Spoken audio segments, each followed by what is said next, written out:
Hello and welcome back to Alpha Tauri here for the Belgian Grand Prix. It's the last race before the summer break and the last race before our board review. Thankfully, we have points on the board at this stage and they're relatively happy with us. That could all change in a race though. I fear it may change if Williams or Alfa Romeo get points here. McLaren being ahead of us already probably doesn't affect us in the long run, but yeah, the fact we're all on 2 points and easily leapfroggable, yeah, problem. Now the Belgian Grand Prix is another sprint weekend, as we saw very recently, which means prep time is minimal and we've got to get through this unscathed. So I'll see you for qualifying on the Friday itself. Can you see the problem here, folks? So I know exactly why Alexander Albon's 100% is because it's ticking the toe the wrong way. I got 99 on the first run, so I know which way guessed me 100. Yuki, however, was crashed into by Charles Leclerc. Yuki got the penalty, a broken rear wing, and his gearbox broken, which meant he couldn't do any more driving whatsoever because I had to put a new gearbox in and that took the rest of the session. So,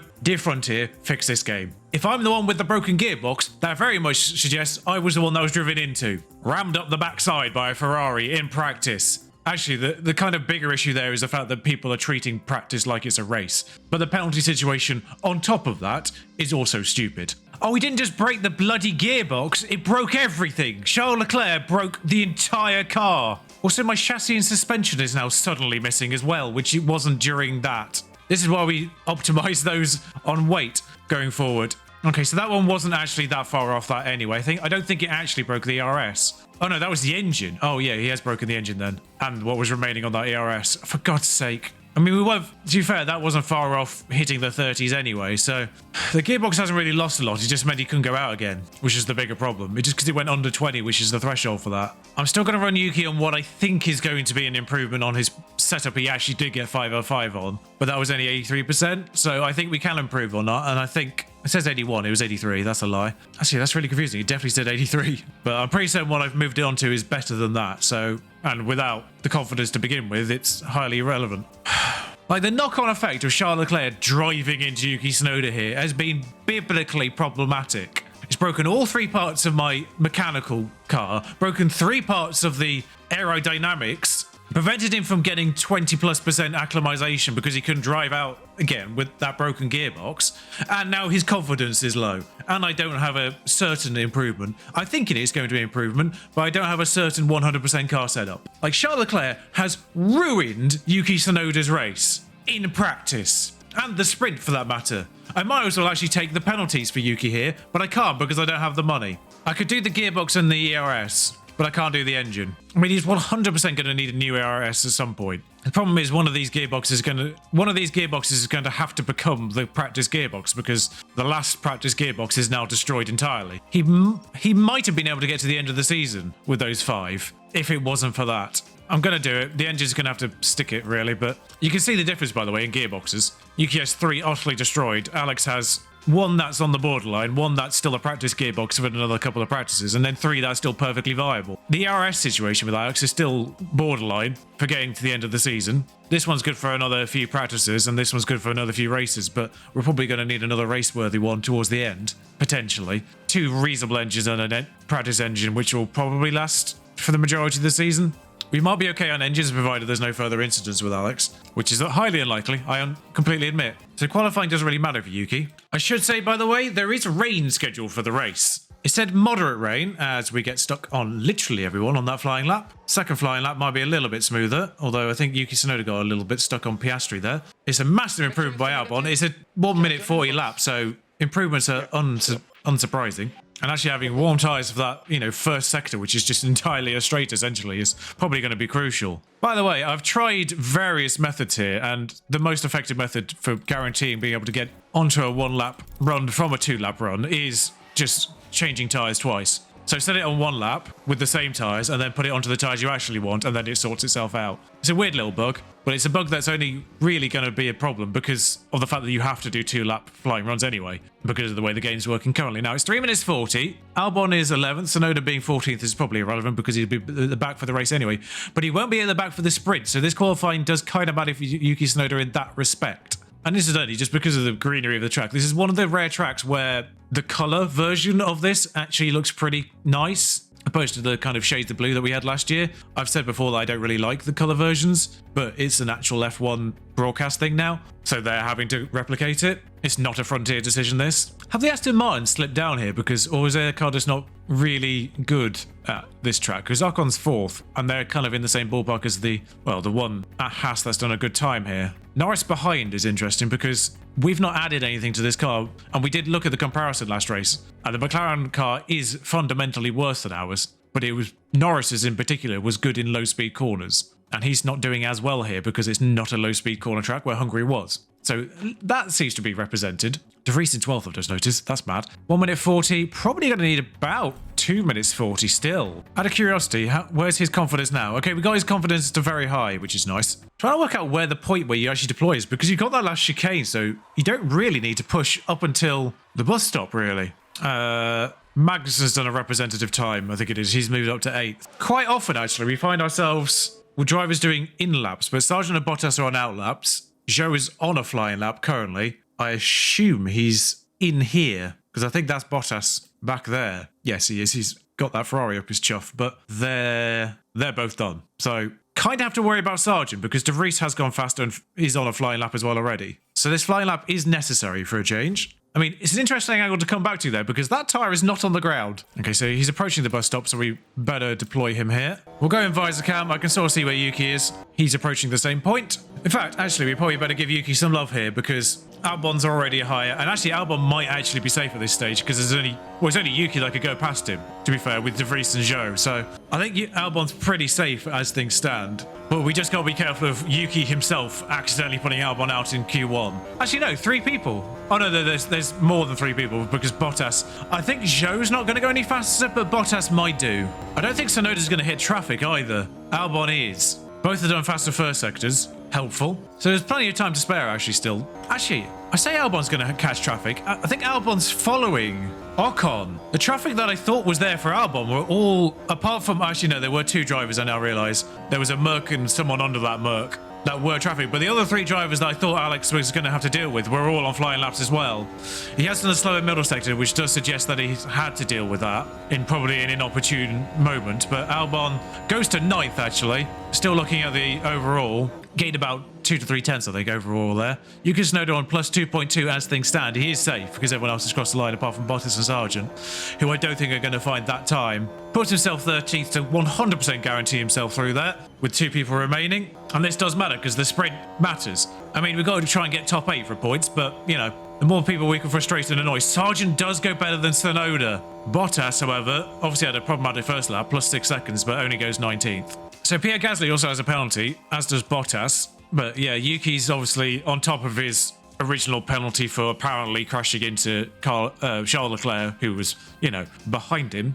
Actually, thinking about the incident between Charles Leclerc and Yuki Tsunoda, I'm pretty certain it's identical to the Lewis Hamilton and Perez incident. It was in exactly the same place, but it was actually proper contact that took both drivers off. I think someone must have gone faster than Albon towards the end because it says he was 10th and I didn't notice that. But so that setup was 96. It was better and I can't change it now. And Alex's was indeed 100 as we suspected, because going from 99 to 98, you know where the 100 is. Give them a bit of space. All right, anyone coming out now is going to be a problem, but beyond that, I think we'll be fine. Just about going to catch Ocon, unfortunately. We've gone on used tyres here, so Tsunoda's actually gone slower with all of his sectors. Not expecting top 10 here. Immediately P11. Stroll's on a poor lap time. As has Ocon, actually, when you consider how fast they are. Gasly's found his lap, unfortunately. He's up in 8th. Got through Q1 in 15th. I think realistically, we can expect to be 13, 14 here. Because depressingly, we are still the 7th fastest car. And this track, with the length of the track, does feel like it's going to probably Noah's Ark a bit and go 2x2 for the most part. But it's probably going to be more defined by high-speed cornering rather than low-speed cornering, unlike last week, where Norris got to do a little bit better because of his low-speed cornering. So we know that we can leave it a little bit later. Alex has kind of frustratingly positioned himself in front of an Aston Martin, but we don't really have a huge amount of control on that. And Yuki will be behind that Aston Martin. I don't know which one it is. It is Stroll, actually. Albon is unwittingly helping Stroll get out of that bomb 10 by providing him a tow up this straight. I wonder if it'll actually hold him up for the rest of the lap, though, because we're actually better in high than low, I think. The Williams gets out of the way quite nicely, actually. People are still frustrated that you get blockages on flying laps. For the most part, the getting out of the way is better. for the most part. It's only when you catch people in awkward sections already that it becomes a problem. Like, for instance, here, that Merc should have slowed down a little bit more there, but by and large, we got around it relatively okay. Let's have a look at our sector time. Slower from Yuki, faster from Alex. Yuki did a blind on that first lap somehow. Faster from Alex again. I think he's got a lot more in his tank, though. He definitely got held up in his middle sector last time. Yuki's gone slower both times. But up this last sector, this is where we're going to have a problem, because this is not going to get out of the way before the bus stop chicane. Well, it is kind of, but not really. Right, I don't know if that was a problem there, because I actually don't know how he went in the pits, because I assumed he did. Yeah, Stroll's gone 8th directly behind us. So 12th and 13th, Alex and Sonoda there. Ocon yet to cross the line on a flying lap. Ocon's gone 10th. Russell crossed the line in 11th, but actually ends up 12th. So we do start 13th, 14th, as predicted. So Russell the anomaly. And actually, it's starting to look like we've got a little bit more of an exciting grouping at last. The Ferraris and the Red Bulls have been pretty much 1 and 2 and quite close to each other actually all season. But it does look like the next grouping of Aston Martin Merc, which was simply just Merc than Aston Martin at the start of the season, might be joined by Alpine and Haas here, because they're all quite close together in qualifying, it seems. So maybe their differences are now not as noticeable as they were at the start of the season. So we might actually start seeing slightly varied end results for them. But we are still clearly the 7th fastest car, qualifying in exactly the 7th best places, with the Williams qualifying in the 8th best places, the McLarens in the 9th best places, and the Alfa Romeo in the 10th, which is kind of as it's been all season. Just the McLaren of Norris in particular was much better in Hungary. And if I move out of the way, you can see the sort of times more properly there as well. But it's not the first time George has been caught out in Q2. I think it's his 3rd time this season. So we've got another practice session here, so I'll see you for the actual sprint afterwards. There was a brief moment towards the end of their first stint in this practice session where Carlos Sainz was bearing down on Yuki Tsunoda, and I had immediate flashbacks. Lance Stroll crashed out 4 laps into his stint, and that will mean absolutely nothing for the rest of this weekend. But then, ironically, Carlos Sainz closed up to Oscar Piastri late in that, it seems to be. I didn't know which McLaren it was, but it's clearly Piastri because he's the one with the penalty now. Carlos Sainz, with 2 minutes to go in the practice session, did exactly the same thing Charles Leclerc did to Yuki Tsunoda, and now Piastri has a penalty as well. The Ferraris are terrorising everyone here. Ultimately, though, 91% track optimization for Alexander Albon. We do have 100% on car parts, and now obviously solid setup satisfaction as well. So neither driver really goes into this with poor preparation overall, but yes, Leclerc has cost Yuki Tsunoda 24% acclimatization and engine parts. I think the sprint, I don't know if the sprint here is medium or soft. Well, it might be soft actually. I think with a 15-lap sprint with obviously a very long lap time, I don't think we underfuel. So ignore where it says we're starting. Interestingly, it says Yuki only starts 19th. So I think someone's taking entirely new car parts. Of course, I didn't move out of the way for that. But yes, it says he's starting 19th. That is just a visual bug, by the way. If you have this in a sprint, just a visual bug. It happened with Austria, of course, when it said Alex was starting 20th. Look at that 2x2 ring in the back. And away we go. Off we pop then. Looks like Stroll's inexplicably outqualified his teammate once again. Somehow, bags another solid start. I think he qualified 7th, but he's dropped to 8th now. It's a great angle, that. But I dare say we won't be making much progress in this sprint. It's probably going to be about 15 laps of largely irrelevance, unless there's anyone crashing out from the top 12. But we'd need probably, definitely, 5 cars to crash to even be within a point, even with a chance of a point. How are some people doing this sprint on hards? That shouldn't even be an option. I thought it was just like 1 medium or 1 soft. And even if it was an option, why? The medium was more than capable of getting to the end, as was the soft. Unfortunately, just to keep up with the AI pace, we are going to have to probably actually continue using all our battery here. But I think Gasly is actually providing enough of a roadblock we probably don't need to deploy with the ERS. We'll continue pushing the tyres. There has been a yellow flag incident, but nothing... Actually, it wasn't anything. Nobody moved. DRS now activated. I'm just going to try something. I'm not quite sure how easy it is to... I never came back in, but I'm not quite sure how easy it is to recover fuel here, so I'm not going to get too crazy. Wow, actually, I pushed them way over, I now realise. I think 0.6 is probably enough with only 12 laps to go.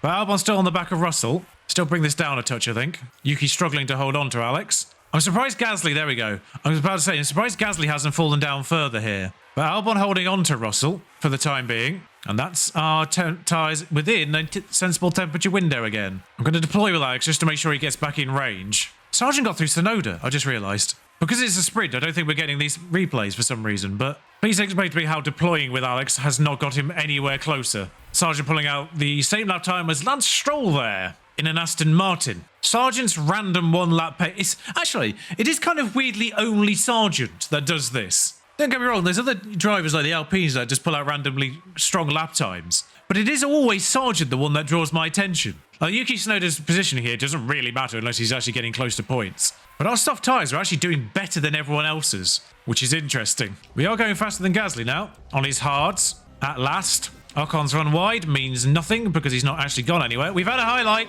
One thing I have noticed in sprints now actually is you do get the replays for accidents, but you don't get the replays for overtakes for some reason. But Albon's up to 12th, temporarily. We might need to actually recover fuel at some point here. Maybe the Haas's are the fourth strongest car here because they've moved themselves up into 7th to 8th. 3 laps to go. Albon has now driven away from Gasly. Last lap, back in the positive on fuel. And of course we can just obliterate these tyres now because it makes no difference. Well, we're about to start the final lap and the time loss you get from high temperature tyres versus the time gain you get just by pushing is actually kind of very mostly negated in that sense. So you actually are kind of better off doing this. And actually Alex has got a full lap's worth, so he can probably just deploy from here.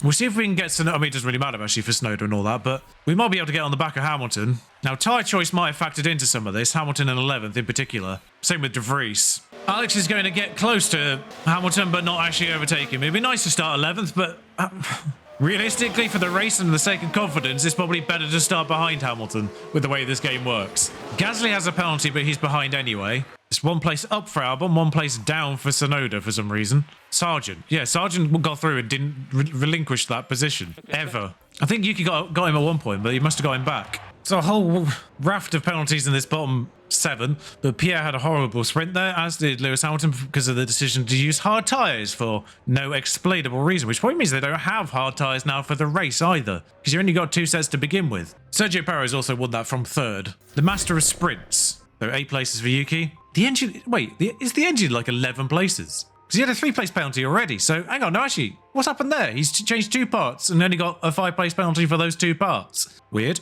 He would have been in the back regardless. Well, 3-place penalty would have taken him from 15th to 18th, which basically just means he has to get past the Alfa Romeos now. He actually still starts 19th because of someone else's penalty. Well, the one stop is viable, but the rain is at the end of the race. Oh, is that ever going to be wet enough? Huh. I'm not sure that's ever going to be wet enough. But I can't see the actual forecast for this precisely, but I think that's all light rain and then moderate, and then I think there's the heavier rain symbol than that. Because this is percentage chance of rain. There's been a little bit of talk about this in the kind of feedback forums for Frontier and all that, and F1 Manager, about improving this and talking about the lack of a vertical axis, which I've complained about for over a year now with the previous game as well. But I've sort of come to realize that a vertical graph would be possibly a little bit too much information. And I kind of agree with that assessment. Like, being able to know exactly what this level is at any given moment by way of a virtual axis is probably too much information and too much hand feeding in that respect, because you don't get that in real life. What I think is probably a better choice to have is, for each of these weather forecasts in the regular forecast section, is to say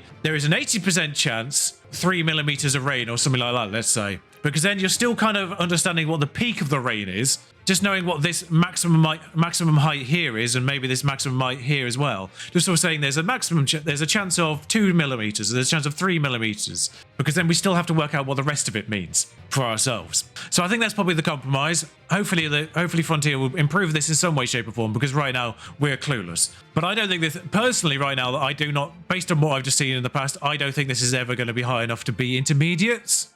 So I feel like we've got to run our own race, maybe to at least here. The last 3 laps could be intermediate weather, but are you going to lose enough time not being on intermediates? Maybe. It's a long lap, but I've also got a feeling this is still going to be fine. What might be sensible is running a medium to here, if we can do it the other way around. So the 2-stop would be naturally slower, but you could also just go faster. Yeah, you could also just run those stints at basically maximum and save a ton of time. The 2-stop is actually just ironically faster anyway. You can actually do medium, soft, soft on full 5 push, and that'll be 138 compared to the regular strategy, which you might be able to maybe go 4 on the end. Yeah, you could probably just about do that if you optimize the lap. So that's probably like the maximum lap pace you could get out of that one, which is 118.01 versus 117.38. It's a full 30 seconds faster almost. Well, 23. And also I just realized I'm not putting on the optimum soft in the middle. So that soft will certainly get us to the rain. And if we have to sort of take the pace back a little bit, then we can do. If we can push this first in a little bit longer, then we can do as well. I think Yuki might have 2 brand new sets as well. He's worse on his tyres overall. But essentially what I'm doing here is I'm going to try some race strategy theories. Not a huge surprise to see them on the back row. Rude. You can hear the excitement in the crowd here at the Belgian Grand Prix. It's lights out and away we go. So Albon in 12th, Yuki in 19th. Bottas's penalty was the one that was all the way behind. So that's one Alfa Romeo that he does not need to get through. And Albon gets Hamilton off the line. Anyone starting on a hard, interestingly? No, all soft or medium. In fact, very little soft runners. Hamilton is one of them. Ocon, Magnussen and Piastri, the other three. Everyone else on a medium. So quite funny that Albon immediately got past a hard, soft runner there in Hamilton. That would be a nice little confidence boost off the line, which should probably immediately be taken away from him, of course, but sure. Gasly and Tsunoda fighting towards the back. This is really not a fight that Yuki wants. I'd possibly argue he'd be better off staying behind Pierre, letting Pierre get through all these cars in front of him as well, and then following him through. Just dropping Bottas because the Alfa Romeo is absolute terrible. I was going to use a different word there and it didn't end up being English, the sentence, but never mind. I'll come back. It seems to sort itself out now, but Hamilton hounding Alex, unsurprisingly, in 11th now. But we are pushing absolutely everything just to keep vaguely in touch. Wait, Tsunoda got Gasly. We didn't see the highlight for Hamilton, actually. It was off the line. But Yuki does get Pierre. Pretty much exact. This is where Leclerc took Yuki out, by the way. As I say, literally exactly where Hamilton was penalised for exactly the same thing on Perez in real life. What was actually much less contact, really, in real life as well. But that's Yuki up to 18th. Good. Need him to continue that form. Oh, I didn't underfuel. That's why they're struggling. That's right. We'll just push them harder at the beginning on that front. Tell you what, Alex has held off that initial charge from Hamilton and is now actually having a go himself at Russell and/or Hulkenberg. Yuki similarly hunting Piastri and Zhou. De Vries is actually the roadblock here, but he's more than a second off Norris. But Zhou himself is struggling to hold on. We'll take the deployment out, but we'll keep the regular push on because that's our strategy to begin with. Of course, as soon as we stop deploying, Hamilton gets Albon immediately, as does Gasly as well. Well, that's unhelpful. Alex is locked up there, but he's also stationary. This is what happened as they took turn 8. Oh no! Why have you stopped moving, Alex? He's now 20th and absolutely last, but... Alright, so we will try something with Alex now. It's promote Sargent into 12th, which concerns me. Those Williams are close to scoring points if something happens. Which will push us down a place. Yuki's confidence is still very high, even though he hasn't technically made an overtake. Oh, he's got Gasly back at some point. I didn't get that notification. Yuki got Gasly back at some point. I wondered why his confidence was so high there. I'm actually going to deploy him here because I think he can get Zhou Guanyu here, and he does. And then it's just Piastri in DRS. And he can probably drive away from both of them now. Good lad, Yuki. Not a bad recovery drive so far. He's already got past most of the vehicles he needs to get past. Just the Sargent, I think. And Norris if he can get there. But Piastri's on the softs as well, I forgot. So this totally aggressive strategy's not worked out for Albon because obviously he's had the mistake there. But Albon, meanwhile, has finally got Bottas. It's taken him far too long, but there he is, overtaking at last. To be fair, Bottas' teammate isn't far ahead of him. Zhou Guanyu is utterly awful. All right, I think that's probably enough fuel push as well, minus 1.6. I also just noticed that Tsunoda was taking Norris through DRS here. Just Sargent left then. So it turns out aggressive strategies is the way to go then. Because it's probably a two-stop anyway, this race. Norris is holding on, but we are closing in on De Vries. Oh, sorry, De Vries is still ahead as well, somehow. We'll come back in on them. We'll go first person. Albon got Zhou at some point, and so did Bottas. I didn't see what happened there. Well, he's back up to 18th at least. That's a lovely overtake on De Vries. Nope, not made it yet. One lap later, lap 11. Now, in case you're wondering what I'm doing here, because I've sort of been a little bit coy about it, just because I wanted to see how effective it was before I said anything. Now, you may remember that Alexander Albon locked up early on and lost a little bit of tyre wear. You can now see that his tyre wear has recovered entirely. And that is because I've stuck him on avoid high-risk curves, which is something that has just been discovered. As of recording this, it'll be obviously a lot later by the time you see this. It may even be fixed by the time you see this. Now, it does actually have a reasonable effect on your overall lap time. You can see, actually, Yuki Tsunoda even being on that for a while there, is still tracking pretty much the same on overall tyre wear. And Albon is still behind overall. But he has been on avoid high-risk curve ever since his incident. Still managed to get Bottas and Zhou, because we are fundamentally faster. Same with De Vries. I'm just taking Yuki off it in order to get past De Vries. But it does keep your tyre temperatures down, and therefore your tyre wear down. And the effect of both of those is quite pronounced. As you can see by how well he's recovered the tyre where he lost by locking up. He's literally got it all the way back by 7 laps. I don't think it's quite as effective here because it's maybe such a long lap, but you can see he's tracking much better, which means we could probably keep on these a little bit longer if we wanted to. I'd turn it into a one-stop if it never actually gets wet enough. And now he's through De Vries. I'm going to do that. Put it back on. Hopefully De Vries doesn't get him back at any point here, but De Vries just had like one lap where he really went for it, I think. Because he drifted to about 9/10 away, and now he's suddenly back on, like, in the DRS of Tsunoda, like, properly. So I might just take Yuki off for a little bit just to get that get that time up there. There we go. But realistically, we can leave both of these guys a little bit longer. Gasly's struggling to get within that second. He has now got within that second. So rather than us leaving that high risk curb thing on permanently, I'm actually going to sort of alternate it a little bit with Yuki Tsunoda. Sorry, mate.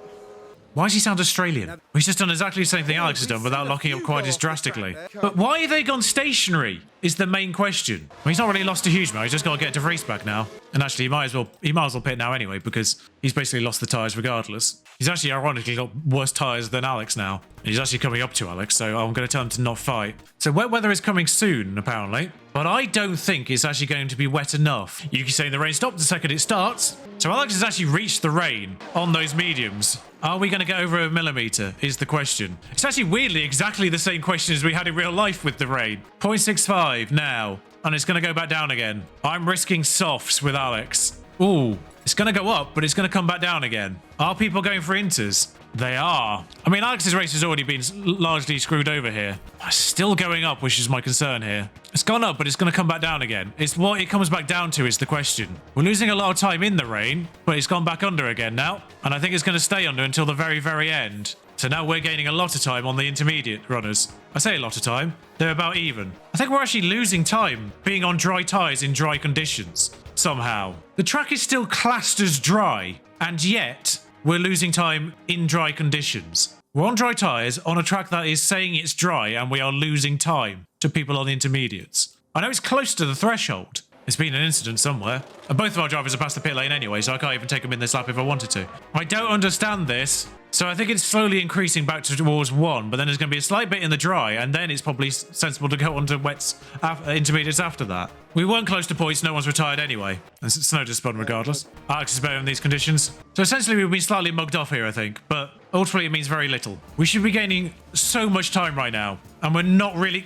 getting, oh, for God's sake, they've just gone past the pit lane as well. It's all just become a test run because of how poorly the tyres have been coded here. We've ended up 18th and 20th. Hulkenberg crashes on the last lap but doesn't crash out. Yeah, irrelevant. Nobody got points that mattered. So ultimately, we have been mugged off there. There was a dry... Pretty much the entirety of that intermediate stint was actually dry, and we were losing time. There was a bit where it was actually damp at the beginning, a bit where it was actually damp at the end, which fair enough. But there were two very long dry periods where we should have been notably faster, and we just weren't. So we have been slightly ruined by the game there, but it's knowledge learned. In a race where we still weren't going to get any higher than 12th anyway. Does give Logan Sargent his best result of the season, unfortunately, but I think both of our drivers have recorded results better than 12th anyway. So it affects nothing. Alpine get a huge amount of points there. Don't even get a fastest pit stop either. Improving, we got onto 2.4 for the first time. The one thing it will affect, of course, is board and bonuses, which I think we have now just ruined on the consecutive bonus front. But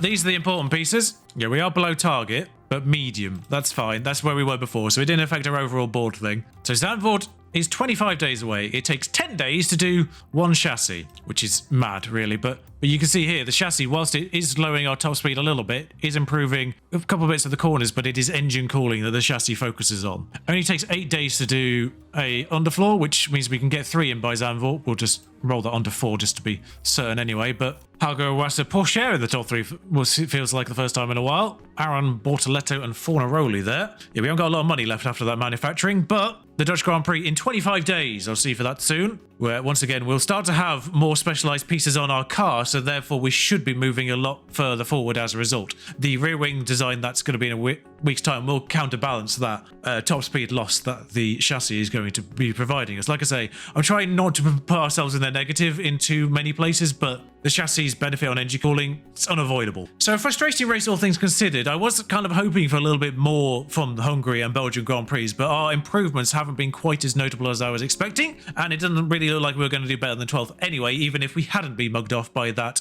intermediate being faster than dries in dry track conditions. Like I say, I know we were close to it being a damp track, but it wasn't actually a damp track. So really, the dry should be faster there, but they weren't. We weren't to know that going in, because actually in last year's game, the penalty for being on intermediates in a dry track of any severity was very severe, and vice versa. Dry in a wet condition, your tyres were useless. Intermediates in a dry situation, your tyres were useless. It seems like they've gone a little bit back on that this year, because the wets are actually competitive in intermediate conditions, but when I tried intermediates on dry conditions, they were immediately useless. So I don't know why the AI got away with it. But anyway, if you've enjoyed this or enjoyed the series so far, at the very least, do like the video, do subscribe if you haven't done so already, and I will see you next time. Until then, thank you for watching. Ta-ra.